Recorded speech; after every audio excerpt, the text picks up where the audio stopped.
Welcome back to Alexander's. In this video, we're going to be showing you some key parts of an RV and camper that, if not properly maintained, can lead to some serious issues down the road. Whether you're looking to purchase a used camper or you need to inspect yours before taking it out for the first time in a while, it's important to look for these things just to make sure that your adventures stay worry-free. Thanks so much for watching.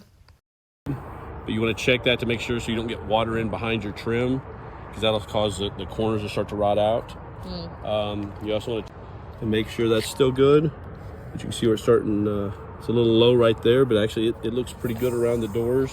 That's another area where you want to make sure the silicone's good. You don't want the water to get down in behind the door, because that rots out the front compartment.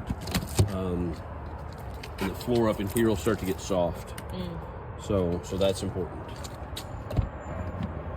Right where the butyl is starting to crack and work out. So really, in a perfect world, this would all be cleaned up and this would all be siliconed, because any water that comes running outside the coach gets inside those cracks, and it's all wood behind it. So once that wood gets wet, it starts to separate, and then you have issues.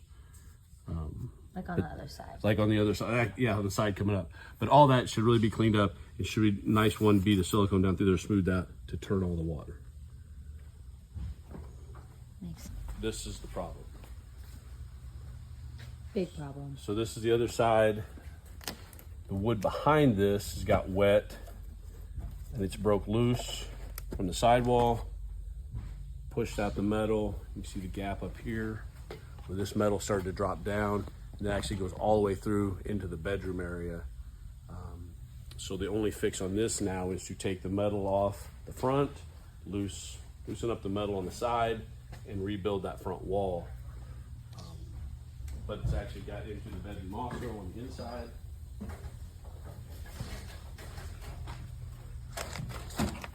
Which you can kind of show. So that lower wall is warped. It's gapped open, so you might be able to repair it from the outside. If not, everything on the inside of the bedroom needs to come out also. So it's a pretty expensive repair. It's pretty extensive to do, but that all probably could have been avoided. Had the maintenance on the trim on the outside been taken care of. Like if you want to just do a quick like boom boom boom, like check all your appliances, make sure your refrigerator works and cools.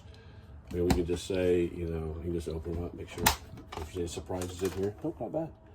So you want to make sure the refrigerator works. Make sure your stove lights, oven works.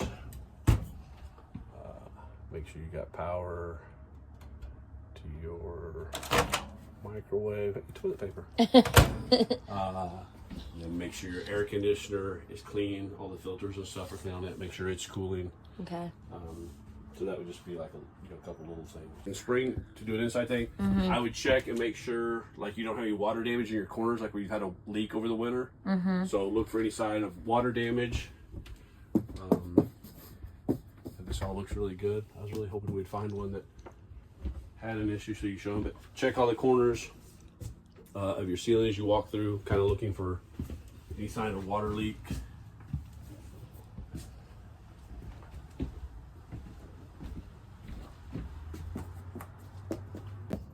mean, that all looks good. A good area to check is like up in here. You gotta make sure you don't have any water damage in the front. But that all looks really good. Like up here where the fabric's starting to pull out of the awning rail, that needs to be addressed. It's only going to get worse. So what's happened is the cord is pulled out of the fabric, so it probably needs to have a new piece of cord put in it and put back in the awning rail. Your tires, make sure you don't have any cracks in the sidewall or cracks inside the tread.